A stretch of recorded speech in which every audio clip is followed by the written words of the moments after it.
This song goes out to everybody who was down and got counted out too early. Your friends looked at you while you were down and they thought it was over for you. But how many know you're back better than you were before? Stronger, wiser, everything is brighter just because you didn't give up. You held on to the end and now you're back to give God all you got. Can we do it? Singers, come. Strong.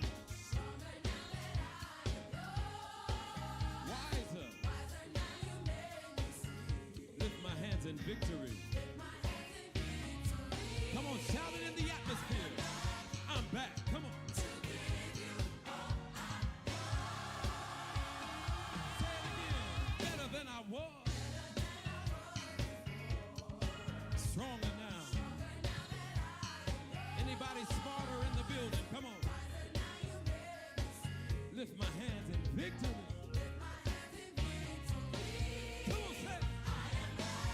I'm going to give you all I got.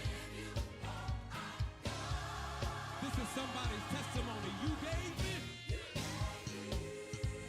another chance. Delivered.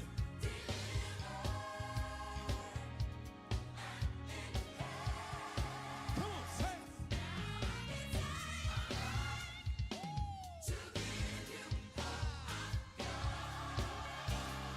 You gave me, say it.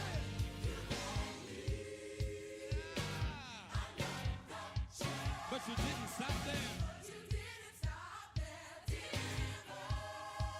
Hand in hands. Now. Yeah.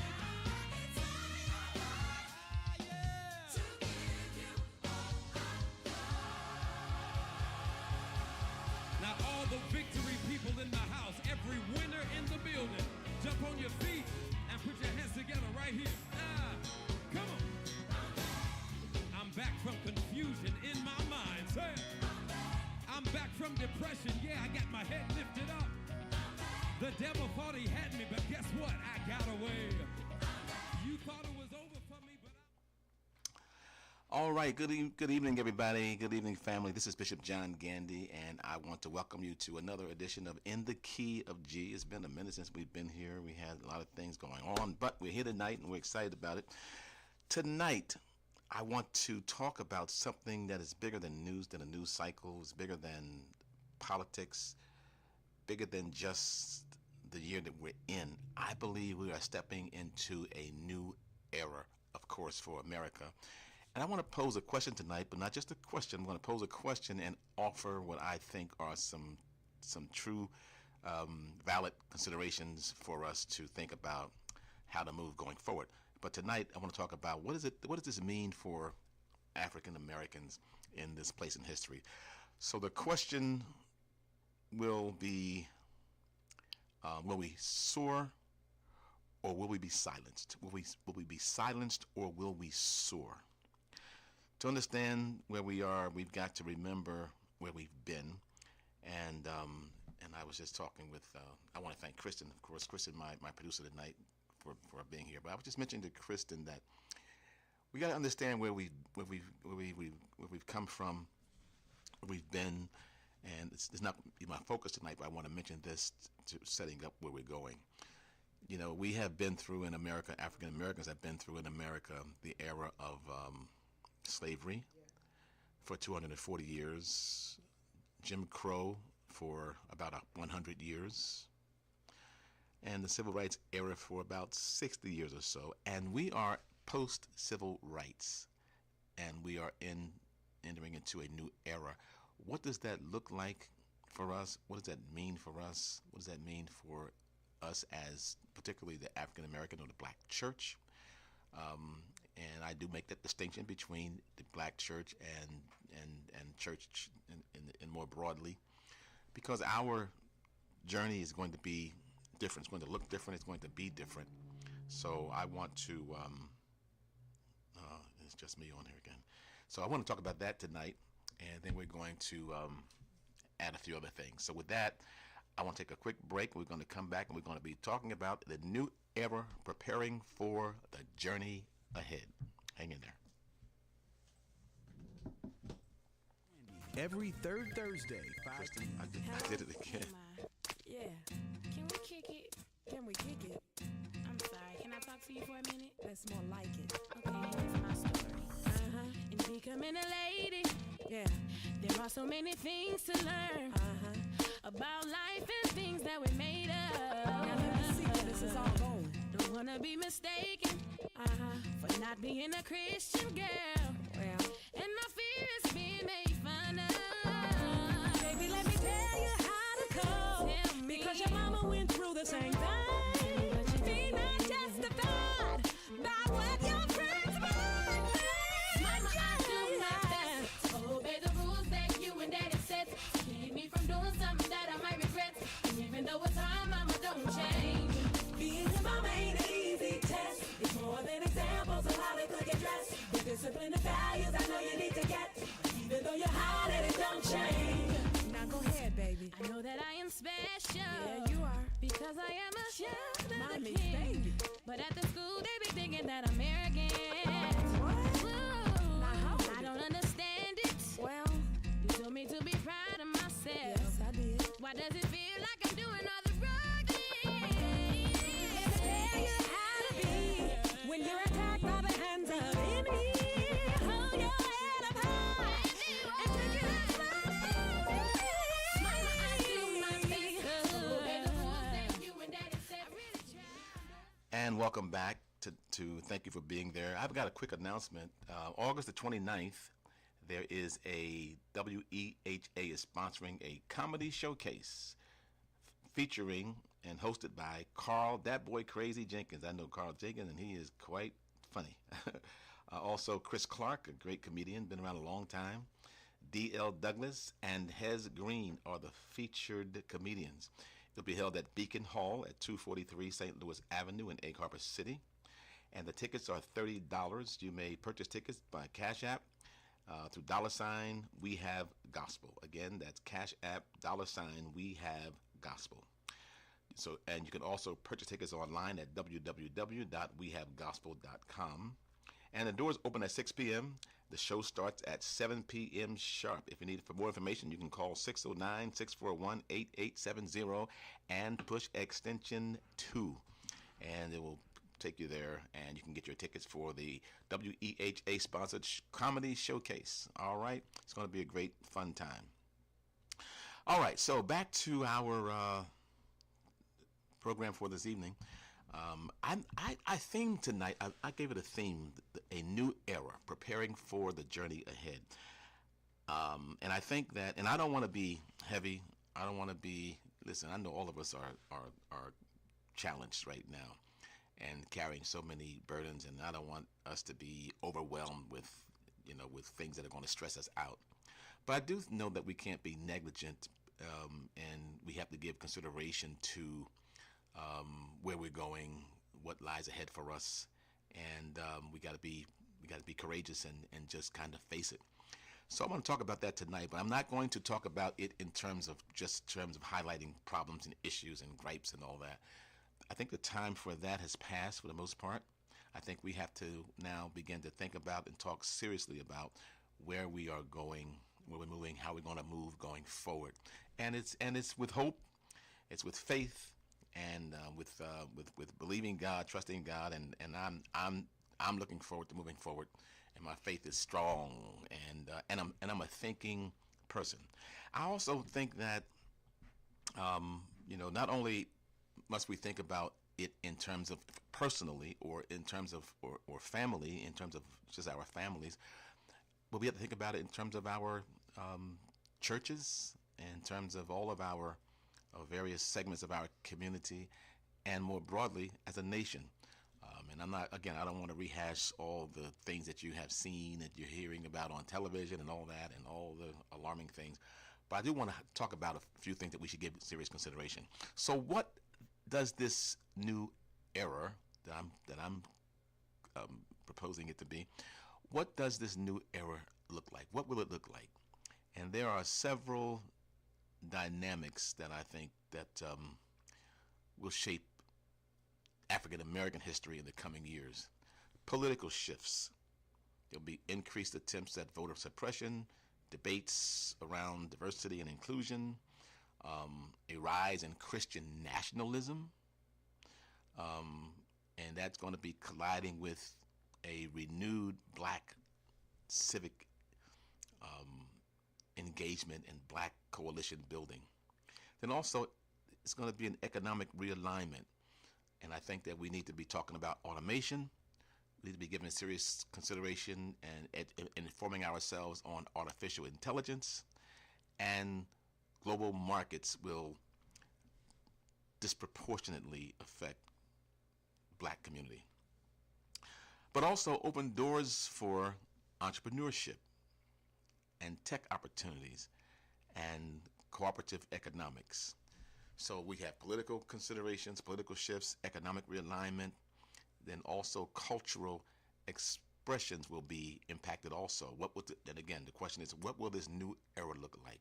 I think our black art, it'll affect art that's produced in the black communities, music, and spirituality continue to influence the world. That's the art, the music, and spirituality of African Americans will continue to influence the world. It is amazing that African American history, culture, expressions are the most prolific on the face of the earth, despite all of the challenges that we've been through. And I think we need to embrace that and be intentional about what it is, how it is we fashion our music and our art and our spirituality going forward. And also, I believe there's going to be a greater spiritual awakening. Many people are discovering, and I think they have to be careful, because many people are searching out or discovering what they may call African roots of Christianity. Many people are questioning westernized religion and seeking some integrated faith that affirms identity and justice. So I think that spiritually African American community will see going forward our religious faith, spiritual standing, change, adjust, and shift. And that's a serious question, I think, for the church to consider. In short, it's going to be an era of contested power where progress and resistance or pushing back is going to collide. And we need to give some real consideration to it. So I think that that's what it's going to kind of look like. It's going to be a hodgepodge of all kinds of things that we need to give serious thought to. And I really don't know that we are giving thought to it. I don't know that we're giving the kind of thought to what the future holds for us that it warrants. I believe that, we are in some very, very serious and challenging times, as I've said, and I'm not here to be a downer. I'm not here to talk about all the challenges and the problems, but I am here to raise for us the questions, again, to think about this new era. What does it look like? What are we going to contend with? What should we be preparing ourselves to intentionally affect, intentionally navigate? And then the second question is, and I think it's an important question as well, how long will it last?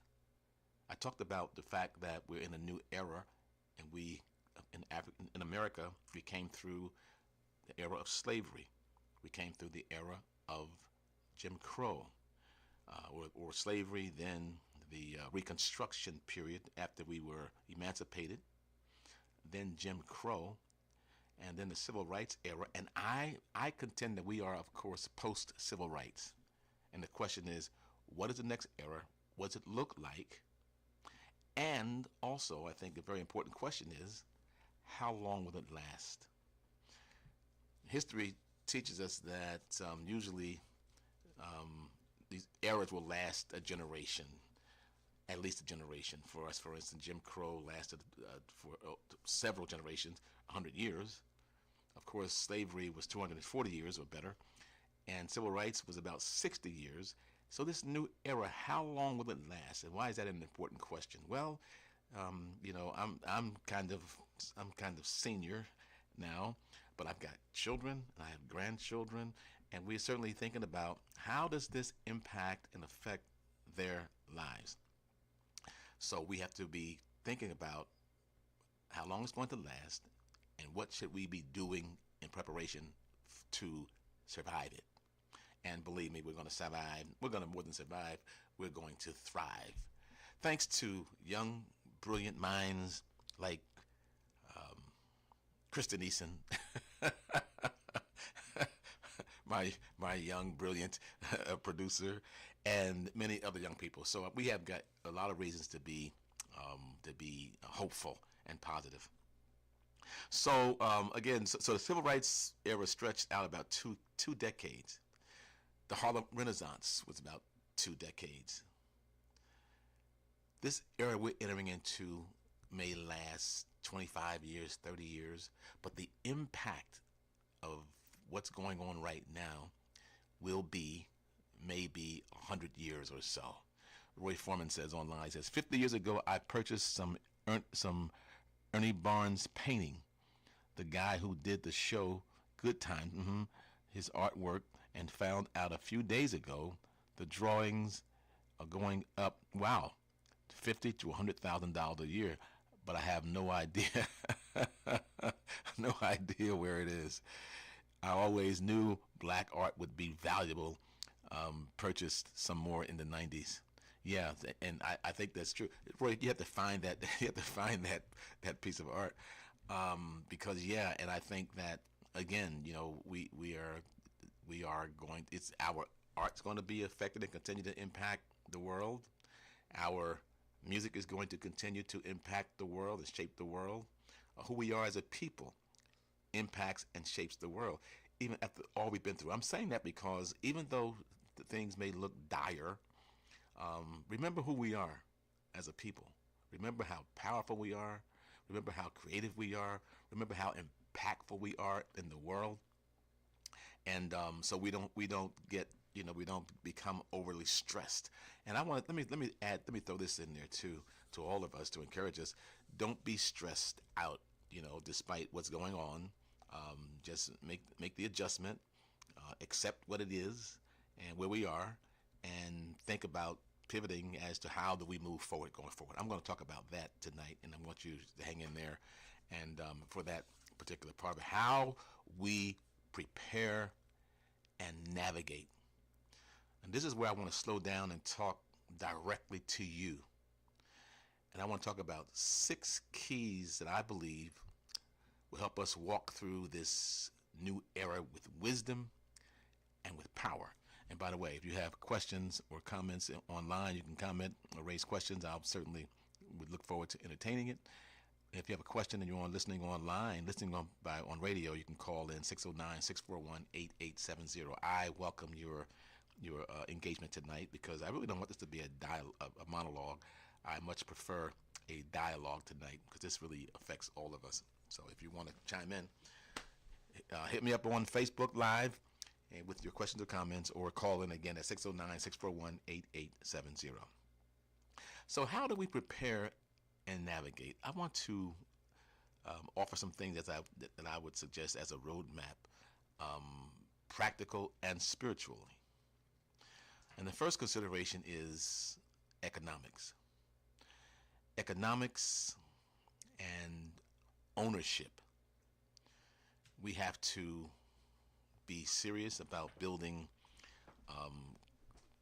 cooperative economic opportunities in our community, which includes, although these are things that are not easily accomplished, things that we have not really mastered to date. But I think that if we're going to survive and thrive and through this next era, and it not look like previous times in history, because we can learn from our past. Economically, we need to build cooperative economics like banks, credit unions, land ownership, real estate. We have to think and give true consideration to these things. And these are difficult concepts to embrace, because quite honestly, we didn't do a good job at it when we had all the opportunities, that the best opportunity, better opportunities. We know and recognize that, of course, opportunity, the doors are being closed, and things are not like they were, and they'll continue to be, less opportunities. But let me ask you a question.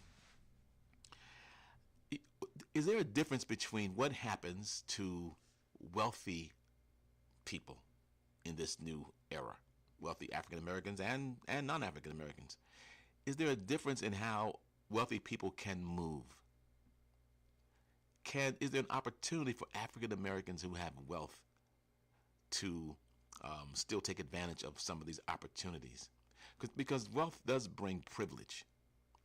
Wealth does afford privilege, whether you be money talks. And so do you think there are opportunities for African Americans to take advantage of to get serious, to be more serious and more intentional moving forward, prepare and navigate this new era by thinking seriously about building economic wealth, building economic wealth, again, banks, credit unions, owning land, owning real estate, farms, and whatever else. Do you think that it's possible that have we learned anything from the past?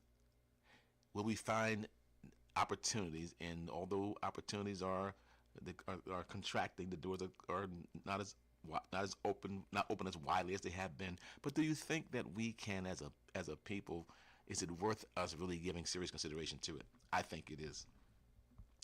We have to be in faith and believe and know that it's possible. So economics is one thing. How do we prepare and navigate for this next era? Economics and ownership, number one. Then secondly, education and technology. I pointed out earlier that we have to give serious consideration to technology. We have to learn and master, educate ourselves, learn and master AI. What does that mean going forward for the world? It's a part of the new economy. And I was at the dentist today, and and they were taking an X-ray. And if you've taken X-ray at a dentist's office, you know that sometimes when they put the thing in your mouth, it could be a little uncomfortable. And I said to the technician, I said, one day someone's going to create a X-ray device for taking X-rays in your mouth. That's a lot more comfortable. And she said to me, it's coming. It's a robot. It's a robot. She said, perhaps jokingly, she says, a robot that looks like me, that looks exactly like I look, and so forth and so on. That may be, not the case, so, in the next iteration. But the point is, it'll be technology. It'll be AI. And if we as a people, all people in America, but I'm speaking to the African American community particularly, and to the church even more specifically, if we don't begin to orient ourselves and our children and push toward education and technology, for being familiar with AI, there's no need in fearing it or running away from it. It is here. It is real. It is a part of the future. And I think those who familiarize themselves with it, master it, are educated around it, will perhaps garner themselves a better position in moving forward in the economy to come, in the era to come, because we are in a new era. We're in a new era. And all of you, I'm going to say like I do in church, can y'all say new era? Because we're in a new era, and I think it means for us that we have to definitely move differently. So, economics, education, and technology. We have to create and fund African American schools. We look at what's happening with the museums and so forth. We have to create our own cultural centers. We have to create think tanks to protect our historical truths and to prepare our youth for what is ahead. And I know this is all grand stuff, but we have to learn from the past. These are things that we should have done years ago that we did not do because we were dependent upon and expectant that America would do it. Now that we're in a new era, a new reality, the truth of we know that some of those things are not going to happen, but we also know how important it is that they do happen.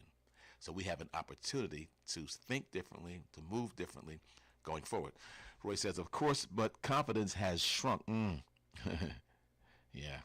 Confidence has shrunk. I'm always involved in some type of group trying to go arrange capital, but we have to believe and really know what we are selling, because most of the time we come up ill prepared, and that kills most projects. As the guy on the Shark Tank says, do you have confidence in what you're selling? Roy, as usual, you're nailing it. And I'm in a total agreement. And I'm saying that we have to learn from the past. We have to realize and recognize the seriousness of this new era, the seriousness of the times moving forward, and we have to begin to identify where opportunities may still lie. And that's why I posed the question, does it mean something different? Does it look different for people who have wealth? Because there are still some African Americans who have great wealth. How do we convince those persons to form cooperatives and make some of these things happen? Because it's not going to happen without people who have resources. So we have to have those people see things a little differently. We can't wait for that, of course, as you said, Roy. We're always in some group trying to arrange some capital. But again, it's often we're ill prepared. So how do we better prepare? I think that's a very good statement, very good observation. But the question is, how do we better prepare? Because we must prepare. It's not we don't have an option unless we just want to give up, throw in the towel, and surrender and succumb to the intentions. What I think are the intentions of some people for our future. And it's bleak. So do we surrender, or do we double back around and say, wait a minute, we've seen this opportunity before, we've missed it, we didn't do what we needed to do, we didn't commit ourselves, we didn't have the trust, we didn't have the confidence, and so forth. We have to begin to build there. And again, I'm going to take a break because I know this could be a little bit heavy, a little heavy for us, especially at this time, because it's such a serious time and so many challenges. And I know that if you watch the news or you're online, some of you are perhaps overwhelmed by what you are hearing, what you're seeing. I don't want you to be overwhelmed, but I do want you to give some serious consideration, some thought. I'm going to take a quick break. I want you to hang in there. We're going to come right back. This is Bishop John Gandy, and this is In the Key of G with Bishop John Gandy. Hang in there. Be right back.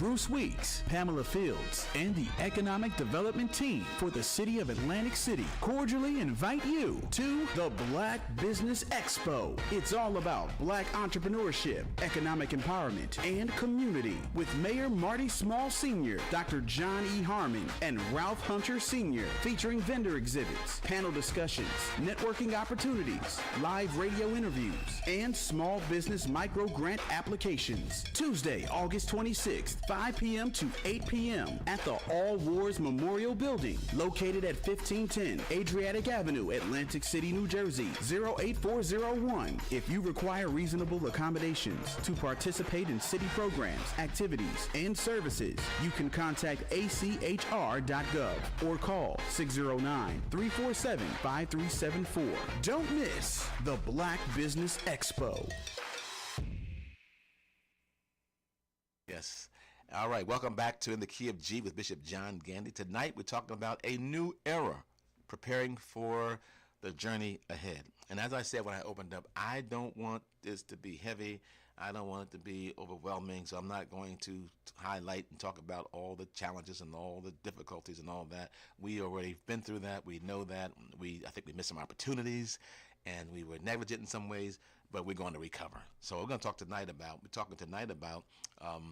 what the new era, because my contention is we're in a new era for America, and specifically for African Americans, right? We've been through 240 years of slavery. We went through the short period of emancipation, 10-year period. We had about a 100-year, a short period of Reconstruction. Then we had 100 years of Jim Crow and about 60 years of civil rights, and we are now post-civil rights era. And the question is, how do we prepare for what is to come? What does it look like? We talked about that earlier. How long might it last? And most importantly, how do we prepare and navigate moving forward? And so that's where we are right now. So we talked about the fact that we have to think about economics, have to think about education and technology. And of course, I'd be negligent if I didn't mention that we've missed some great opportunities. We have to acknowledge that. And I think Roy said it very, very concisely. Many of us have been involved in trying to raise funds and capital, and it didn't always pan out right because we were ill prepared. We lacked confidence and so forth, and there are consequences. But my contention tonight is we have to recover. We have to learn from the mistakes of the past. We've got to find ways to build. Wealthy people have privilege. Wealthy people who are African Americans, do they still have privilege? Do you think wealthy people still have privilege?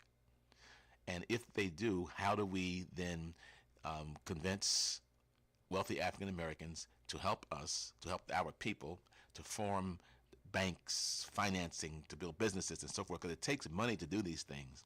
And if it's going to be more difficult for us to do it as in traditional means, we have to find a way to circumvent the challenges, and we got to work it out because we're here. We have to make it work. We got to get through it, and we will. Roy says, economically speaking, 100K can produce $1 million in this market. Okay. 100 people with $1,000 give you a great financial grind, and bank now will set up that for you as an LLC. I've seen it. Yeah, so if $100,000 would produce $1 million, and $100,000 is doable. So when we take that big elephant, how do you eat an elephant? That's a question I have for you tonight. How do you eat an elephant? I was asked that question once, and one time I didn't know how to eat an elephant. And then I was told you eat it one bite at a time. You make it so, and I think what Roy's proposing, $1,000 given by 100 people is $100,000. If $100,000 will produce $1 million, then it's doable. So I think that the other part is now convincing, building the confidence. creating vision for people to see. Somebody said piece by piece. Yeah. Roy said piece by piece. Yeah. So we have to have vision so people can see the possibility. $1,000 20 years ago would now have $50,000 in Nike, but we want to buy our own products. Yeah. Yes, and we have to just kind of, we don't have a choice. Either we're going to thrive and soar, or we're going to kind of hang around. I contend that we can thrive. I believe that it is very, very possible. So economic, education, and then faith and identity. I mentioned earlier that there are efforts, and I have a question for some of you. I see some of the pastors on, a couple of pastors at least on, and you don't have to be a pastor. This question is for anybody, but I like to get a response from those of you who are perhaps in the faith community. There is an effort to reclaim African and biblical heritage in Christianity, or to reclaim, to rediscover, to explore African Christianity and versus perhaps what we are familiar with, Western Christianity. Do you think that is, that's something that people are exploring, period? I think going forward, again, what does this new era look like? I think going forward, how does it impact our faith? Well, in our faith, in our churches, in our faith community, there is definitely consideration by younger people. There's this desire to reclaim African heritage in Christianity. What does that look like? My first question is it worth it? Is it a valid consideration? Because we're talking about what does the future look like for us? What does it look like economically? What does it look like educationally? And what does it look like in the faith community, in the faith identity? Is that a worthwhile journey? And if it is, how do you navigate it? How do you prepare for those movements? Are y'all with me tonight? Are y'all with me tonight?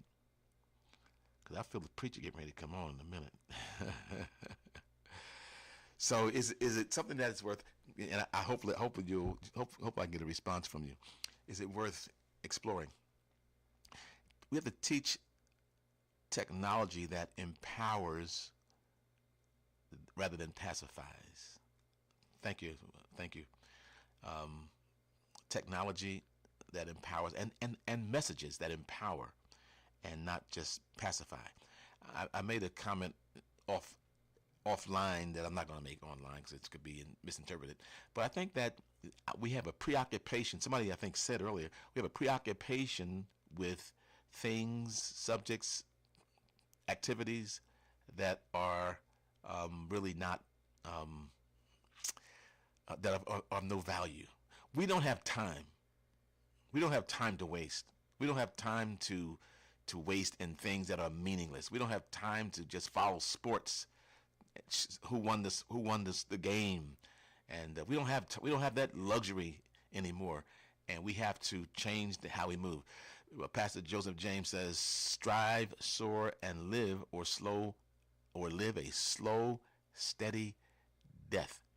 Absolutely, amen, and amen. And again, Joseph James, another young brother, between Pastor Joseph James and Kristen Eason and other young people of your generation, we have to find ways to become serious and have discussions around some of these things and navigate it. And believe me, again, how did you eat an elephant? One piece at a time.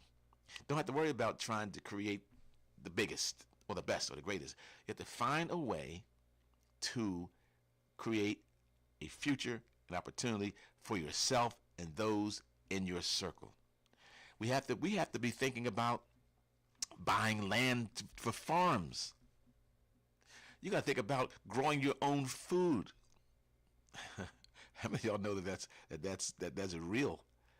And here's a frightening question. How many of us would know what to do with farmland? I know I wouldn't. But we have to now think in this new era. I come to tell you, my friends, my family and my friends, we have to think differently and move differently and prepare for a future that is not beautiful thanks to the big ugly bill. It's not beautiful. It's going to be different. Pastor James says, agreed. We have to get off the bread and circus. We don't have time to be distracted. Amen, amen, and amen. We don't have time to be distracted. So we have to move differently. All right. So we said we have to think differently about it in terms of economics, education and technology, faith and identity. Prepare churches to be centers of resilience. Prepare churches to we have to shift from churches being program oriented to becoming more spiritual. And I said earlier about there are some people who are suggesting that we reclaim the African heritage of Christianity, which was, by the way, more spiritual. Which was, by the way, a lot more spiritual. And I'm not gonna get to that right now. But we have to reclaim spirituality. Churches have to be more spiritual focused. Churches have to now provide education like never before. Churches have to be centers of can be, and perhaps should be centers of economic opportunity creation. It has to become community. And we have to shift away from being neighborhoods, simply being neighborhoods. We have to become communities. Communities have economic supplies, banks, stores, churches, schools, and so forth. We have to begin to think at the very grassroots level about moving in that way. And it begins with discussions and talking about it and opportunity and that kind of thing. Again, I know it's let me ask this question again so we don't get overwhelmed. How do you eat an elephant? And the answer is one bite at a time.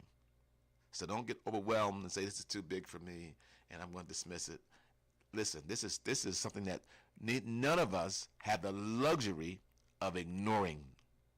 None of us have the luxury of ignoring these considerations, because it is the world that we live in. It is a new era in America.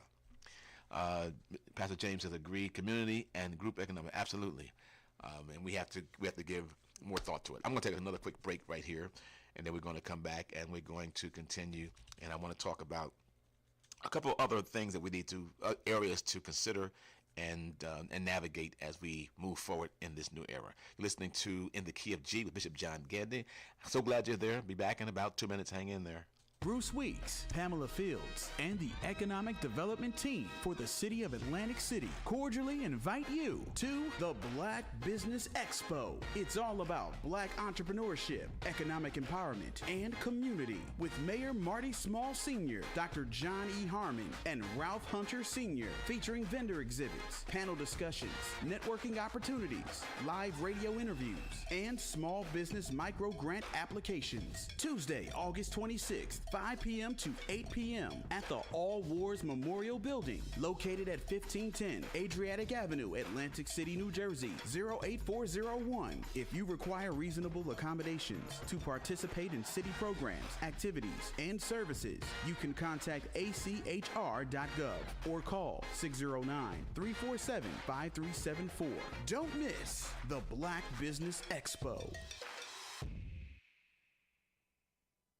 Get ready to laugh out loud with the hottest night of clean comedy in South Jersey. Gospel 88.7 and 100.3 FM WEHA proudly presents the Comedy Showcase.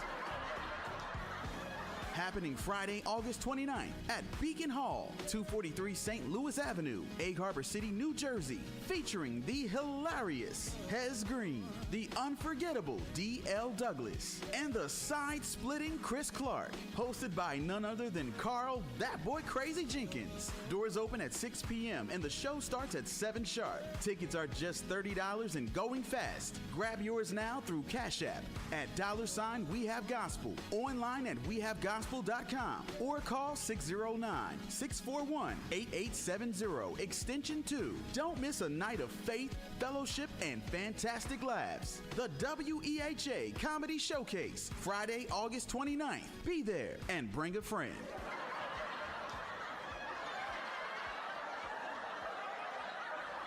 And welcome back to In the Key of G with Bishop John Gandy. Again, so glad that you are there. If you are listening on radio, WEHA, want to thank WEHA for this time. This radio station gives us the opportunity to have this kind of discussion, this kind of consideration, and that, of course, we could not have anywhere else other than on our own. This is important. This is a very, by the way, this is a very, very important. This is an important piece, a very important key to our soaring, moving forward, giving consideration to how we as a community should be thinking, should be organizing. And this had nothing to do with we're not anti anything, because it doesn't even matter. All that matters for us is to take care of ourselves, our community, move differently, become more self-sufficient, figure out what does self-sufficiency look like in this new era. Because let's face it, I'll be the first to say we've blown some opportunities that we've had as a community in the past. And I also would say this, I don't think we have the luxury of blowing it again. So that means we have to give some real thought and consideration to how we ought to move forward. And we don't have the luxury we can't lose, we can't fail. We have to make it happen. Deacon Hall says the black economic narrative has to be pushed now, as it should have always been, now more than ever. Ownership! Exclamation point, and another exclamation point. Absolutely. And all these, and you can't have black economic empowerment without education. Without education about technology, about, and I'll say this, we have to encourage our young people and our community to become familiar with, God bless you, Bishop Smith, to be familiar with, familiarize ourselves with AI and all that kind of thing. This is a new world, it's a new era, and not only is it's new for us, it's new for everybody. And the question is, what do we do? How do we move? How do we prepare ourselves to navigate this new time? So we talked about economics and ownership. We talked about education and technology. We mentioned that it has to be, of course, in our faith and our faith identity. And also, I'll add to that, civic engagement and advocacy. We have to organize locally, listen to me, while thinking globally. So we know that the challenges are great and big. The picture is big.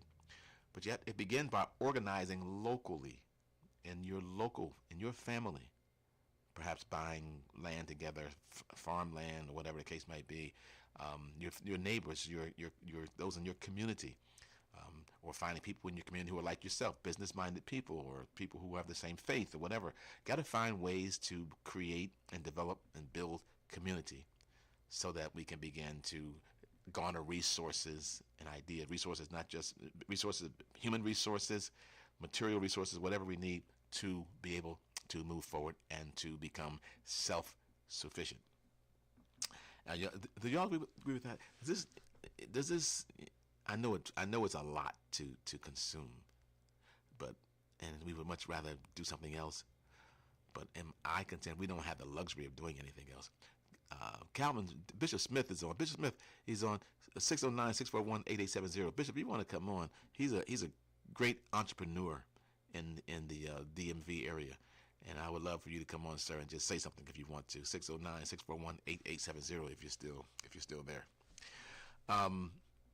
So civic engagement, we have to organize locally while thinking globally. We have to train new generation of leaders who are skilled in law, who are skilled in policy, although it's shifting and changing, and there's a lot of crookedness going on, and global diplomacy. We have to begin to build allies globally.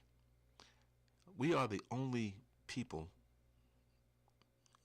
who do not have that global connection, who do not have allies, African Americans. And we have to begin to build. The number is 609-641-8870.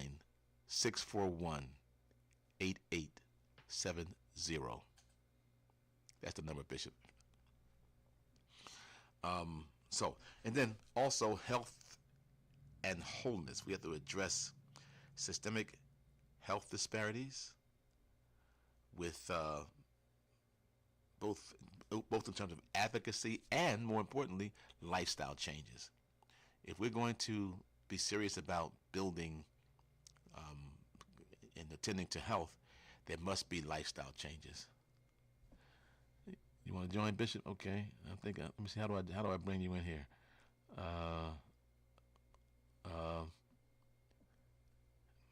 Try that again, Bishop. So I can tap you in. I don't think I've ever been successful at doing that yet, but try that again, or either online, or you can. Yeah, the number's on. Extension 1. The number's on the phone, on the screen. But if you want to come on Facebook Live, do it again, and I'll tap you in. I missed the opportunity to do that, but I really would appreciate you coming on. Great businessman, great entrepreneur, several businesses, very, very successful, and a pastor. So I would love to hear from you tonight, Bishop. So health and wholeness, got to normalize some things. You have to have emotional healing, become more mentally resilient as a part of our spirituality, as part of our spiritual life. So we have to also build and heal as people, heal souls, heal people mentally and emotionally, spiritually. So there's a lot for us on the table for us moving forward. And then, of course, and lastly, I'll add in community and unity. Got to stop the fragmentation, reduce the fragmentation of churches and that kind of thing. Hello, is this Bishop Smith? Are you there? Yes, I'm here, sir. Hey, Doc, how you doing, man? And I'm doing amazing. I know you are. We don't have a lot of time, but I want you to come on. I don't know how long you've been on, how much you've heard we're talking about, but I want you just to say something inspirational. Again, this is Bishop Calvin Smith. He pastors in the DMV area. Great ministry, great entrepreneur, great man of God. Bishop Smith, share something with us. Well, you know what, man? If I could encourage the people, the Lord, me, I'm up in Boston, Mass, and I had an opportunity to a room of milk. And the thing the Lord did was, this is the season to connect people or solution, not them that got your problem. Say that again. This is the season. If the church wants to prosper, this is the season for my people, that this is the season for them to put people that got their solution, not their problem. Connect with people who have your solution and not your problem. Amen, sir. And mindset that are willing to change your soul and connect with people. Ordinarily, but you're gonna jump faith and connect. That's where you'll find. Unfortunately, we have a bad connection. You're breaking up on us. Can you say that again, Bishop? I said, can you hear me? Can you hear me? I hear you, but it's breaking up a little bit. But let's try it again. Okay, so this is that we have to put the limits, have to separate from the currently have and connect with people, create a circle of people of where we're trying to go.